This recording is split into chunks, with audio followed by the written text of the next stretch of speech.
Okay.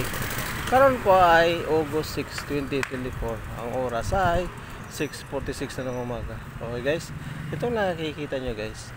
Ito yung McDonald's building na ngayon may building na siya. Tinatayo na. So dito ito sa Ubay Public Market.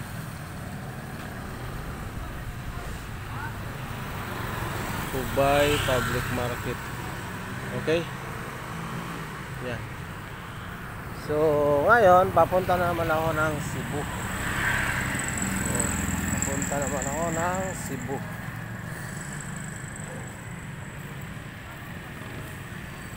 So, ngayon, hindi ko alam kung kailan ito matatapos itong McDonald's dito sa Ubay.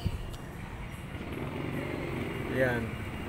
So baka sunod pagbalik ko baka tapos na yan. Oh. Wala pa dito yung Jollibee. Ay, hindi ko alam kung saan ang Jollibee. Tapos itong kabila.